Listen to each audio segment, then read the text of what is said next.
Alright, hello everybody. This is Disco again, back in the Yak. Wanted to go over a couple of things that I've found in some additional flying. First is that the start procedure that I normally use in my Yak looks to result in a flooded engine, and that's part of why the start in my first video was so slow. So I'm going to try something closer to the actual recommended start procedure for the Yak. Secondly, this is an attempt to record an OBS at 4K, so we'll see if this gives you guys a better video experience, a little more exposure to just how nice the graphics are on the airplane. They really are tremendous. Center. Okay, so standard start procedure again for me is turn the air all the way on. Then you back it off about a quarter turn. Switches 1, 2, 4, and 6. I believe the DCS procedure is a little bit different than that. I believe it's all but switch 7.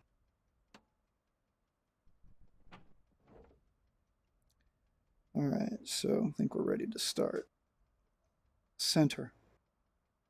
There we go. All right, so we're going to try with just 4 strokes of primer here. Now we're going to do 2 to prime the carburetor. Okay, unlike my start, I'm only going to move the throttle up as recommended. I'm not going to pump it. Again, in my airplane, I would pump it, but let's just try and follow the Yak procedure here. Brakes are locked. Clear prop.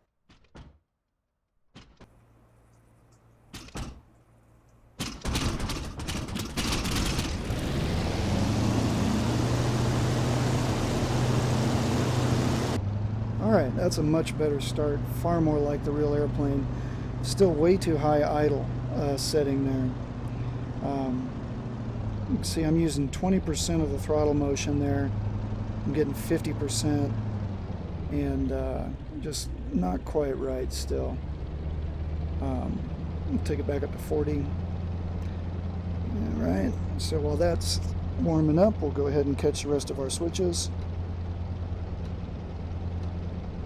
Now you would hear a lot of noise from directly behind you. Underneath the instrument panel in the back seat is a dyno gyro that drives, it's either the attitude indicator or the directional gyro, I don't remember which, and then there's another one, I think it's the attitude indicators. They each have their own gyro, and so actually that's the noise. And then the DG is fed by a remote compass that's in the tail of the airplane. Alright, so we want to uncage that.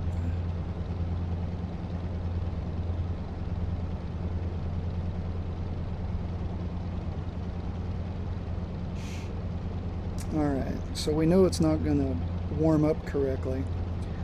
So one thing I did want to try was to see if I could get the prop cycle to behave better by just grabbing the lever instead of using my HOTUS. So we'll try that during the run-up. I don't think it's going to be any better, but we'll give it a shot. So for the run-up, brake locks are good, and we're going to come up to 70% power. Alright, now we're going to exercise the prop lever. Still easily 2 to 3 times slower than it ought to be. Coming down, same for going back up. I'll go back and see if I have a good example of this from one of my own flight videos. If I do, I'll post it up. But that's way slow.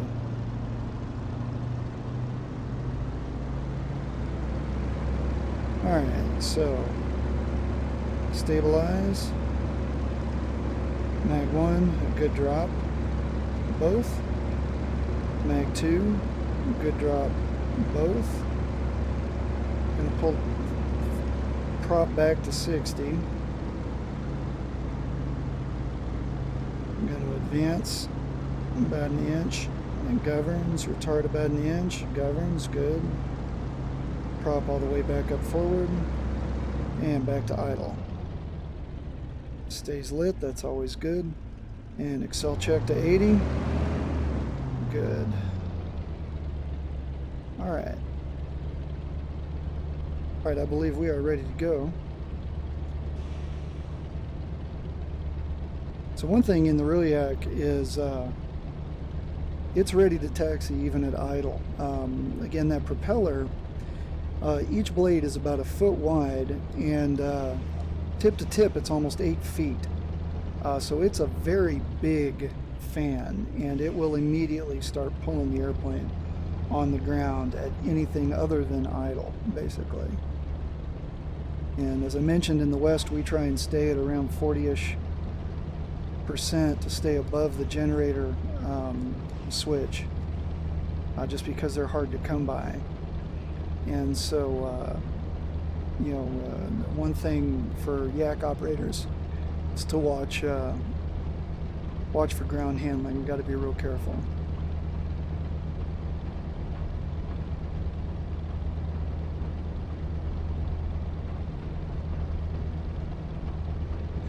So a thought I had that I'd like Eagle Dynamics to consider would be a cockpit option for people who aren't using the high-end Warthog, Virpil, or VKB throttles that have that analog lever.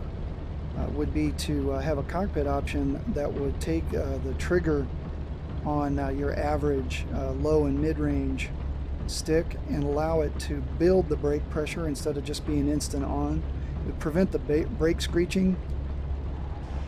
See, that would stop if that brake pressure was building more slowly, because it would behave a little more like an analog switch. To avoid negative learning, I don't want to move it to a different location. I want it on my stick because that's where it is in the real airplane. And so it'd be nice if that were an option that ED would consider doing.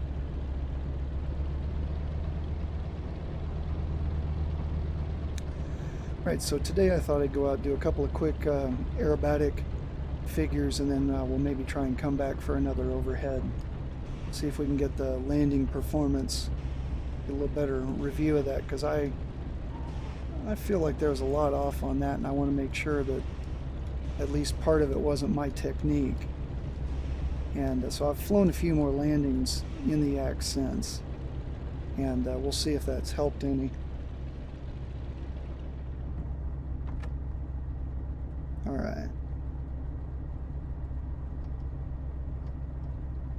Alright, so ready to go. Power's coming up to 70. Should take a lot more throttle motion to get to 70%. Temp pressures are good with the exception of oil, which we know is wrong. Alright, so there's power's all the way in. Airspeed's live, looking for 120.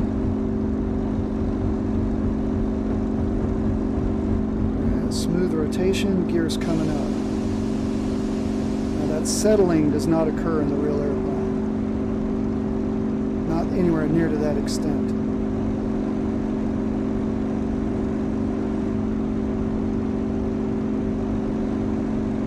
This is my favorite way to leave an airport, by the way.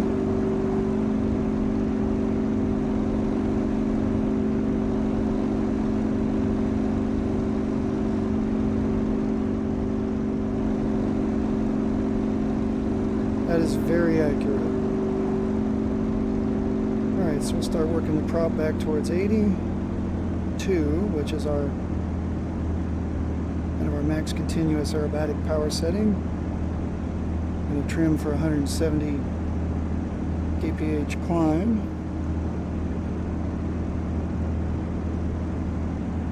Taking a fair amount of left rudder, as it should. Trim.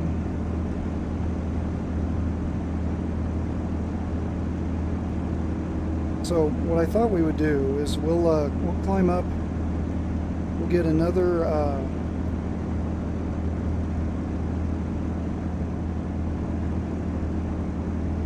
do another spin demo, and I'm going to let it develop this time, well past the incipient, and see if stabilized spin is a little more accurate.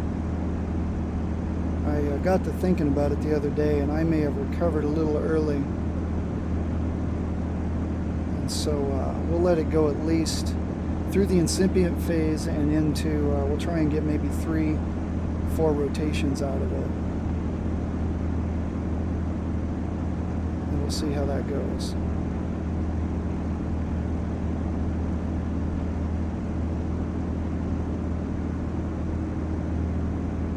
So we're going to want to be up around 2,300 meters for that, which gives us about 4,000 feet AGL, which is kind of the minimum for extended spin work.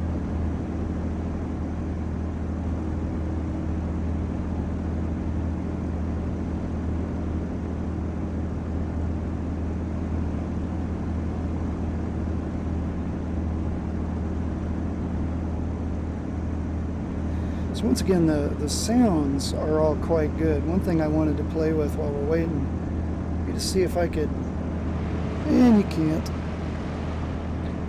You'll see this second dot here. I actually keep my canopy cracked. It gives about 2 inches of open canopy, which keeps me nice and cool. So our peak climb rate here, which is effectively at gross weight, that's 2 adult males and essentially full fuel on takeoff, was about 5 meters per second, or 900 feet per minute. And that's a little low, not a whole lot low for a sustained climb rate. I'll watch the track and the video recording later, and we'll see how that compares to my own performance in my airplane. But it seemed a little low to me.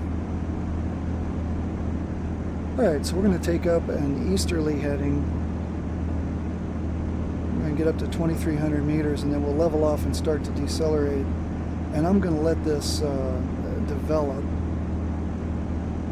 Again, at least 3 or 4 turns.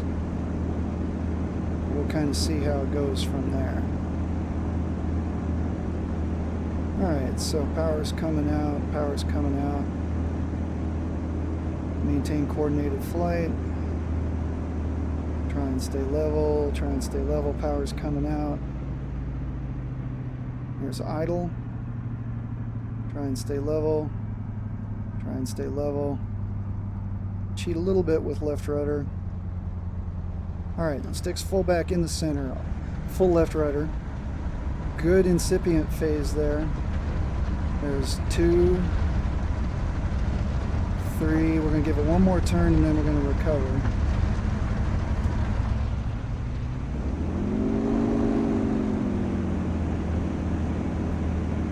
Alright, so I let that go about 1,400 meters, which is about, 4,500 feet. That's a long spin, so it doesn't lose that much altitude per rotation. The nose is still down too far. The rate of rotation is a little closer than I think I initially gave it credit for. However, I ran another flight that I didn't record that was almost right, so it seems there's some technique input there yet that might clean that up even a little bit more. Of course, either tomorrow or in the next week or two, hopefully we'll see an update to the flight dynamics that improves on that.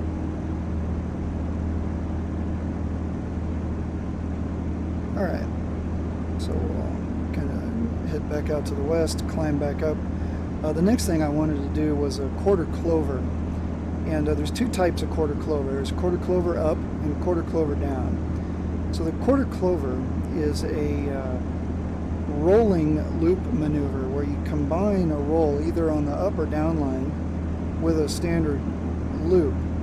And the result is a 90-degree change in heading. So if you enter to the north, you would exit to the east, as an example, on an up. And if you did it on the down, you would enter to the north and you would exit to the west.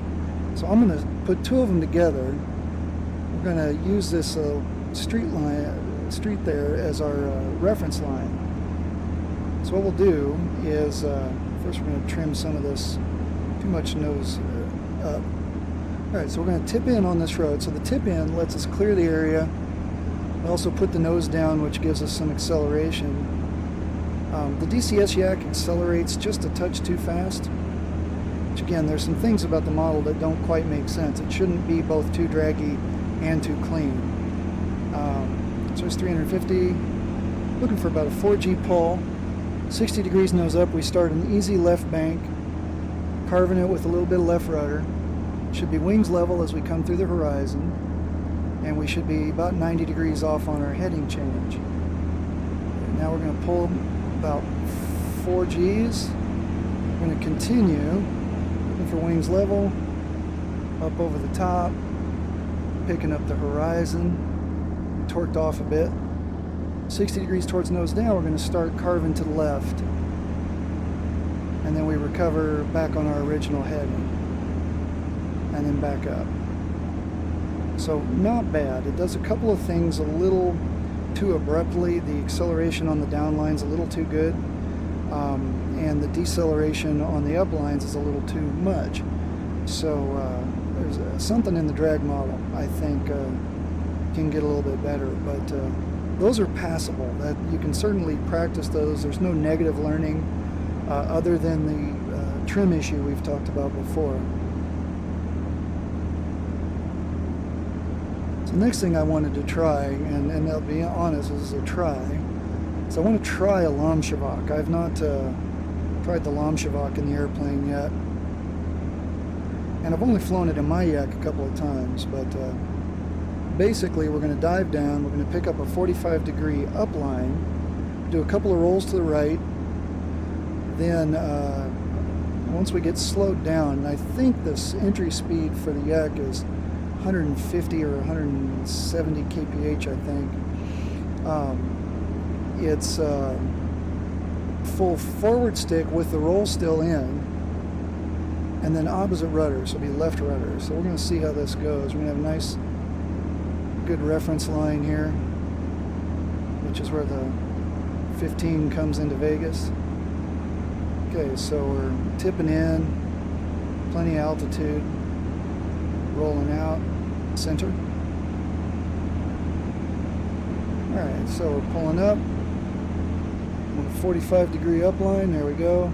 Roll it right. There's 1, 2, and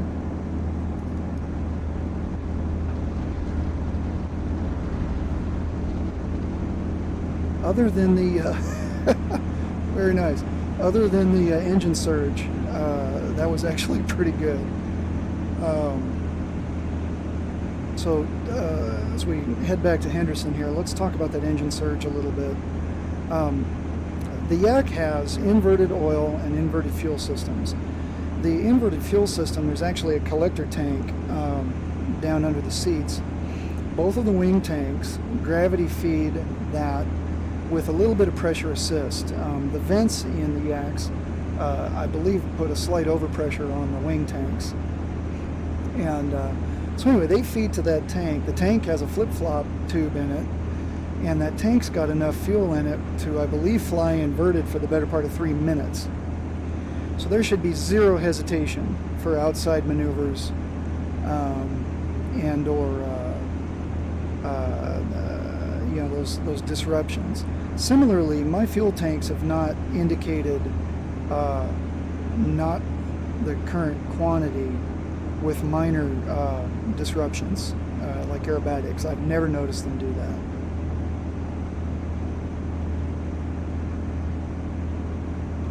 Alright, so we're going to level off here at about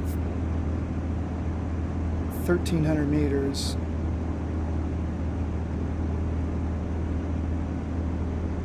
Which is about 1,500 AGL here.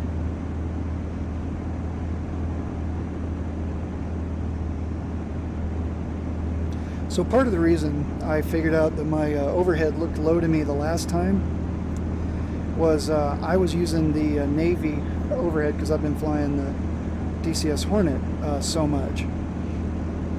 So normally our pattern altitude is going to be between 1,200 and 1,600 AGL. And so that's, again, that's more 1,400 meters up here in Vegas.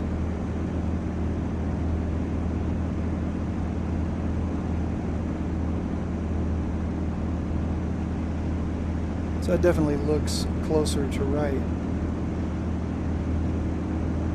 So on the overhead, you know, the objective is to be able to get multiple aircraft in quickly. That's its purpose. And so normally you want to be turning in at the perch, which is basically a beam the numbers, kind of off over there. So I'm going to see if I can get the right tempo to make that work this time. So we'll do a midfield brake. We're going to try and hold our altitude to the perch, and then we'll see what happens. Now in my Yak, I typically have to put a little power in, but it's very late, so we'll see how it goes. Planning on a midfield brake.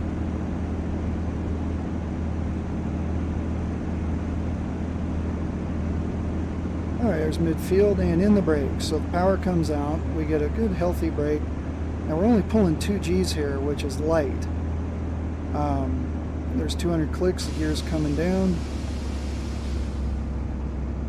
Alright, so my Yak would never slow down that fast, not even close. So I've got power in to try and maintain altitude and speed. There we go. So pin, pin, pin. 3 green, air is good, fuel is good. We are clear to land. So now the speed's creeped up, and now I can't get my flaps down. So I was carrying so much energy there. Alright, so there's the flaps. Again, that is totally unrealistic, that pop. So without putting any power in and having to trim substantially nose down, I still need to put power in to make this work. Short final props coming up. Pin, pin, pin. 3 green. Air is good. Fuel is good. Clear to land. So this is very, very slow. Kind of formation landing here where I would set down on the right.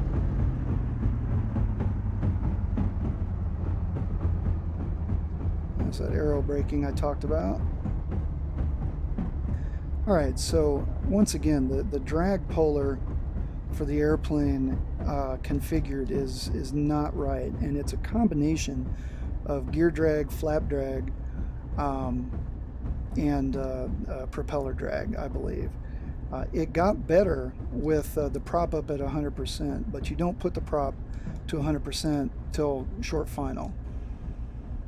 And you know, they get a couple more things like that right, and this is going to be about as close to flying the Yak in real life as you can get, shy of doing it. So that's flight number 2 there. It's more observations. Again, the start issue that I was having, I would say, is mostly on my part for trying to follow my procedure, which I believe really resulted in a flooded condition for the airplane as far as DCS is considered.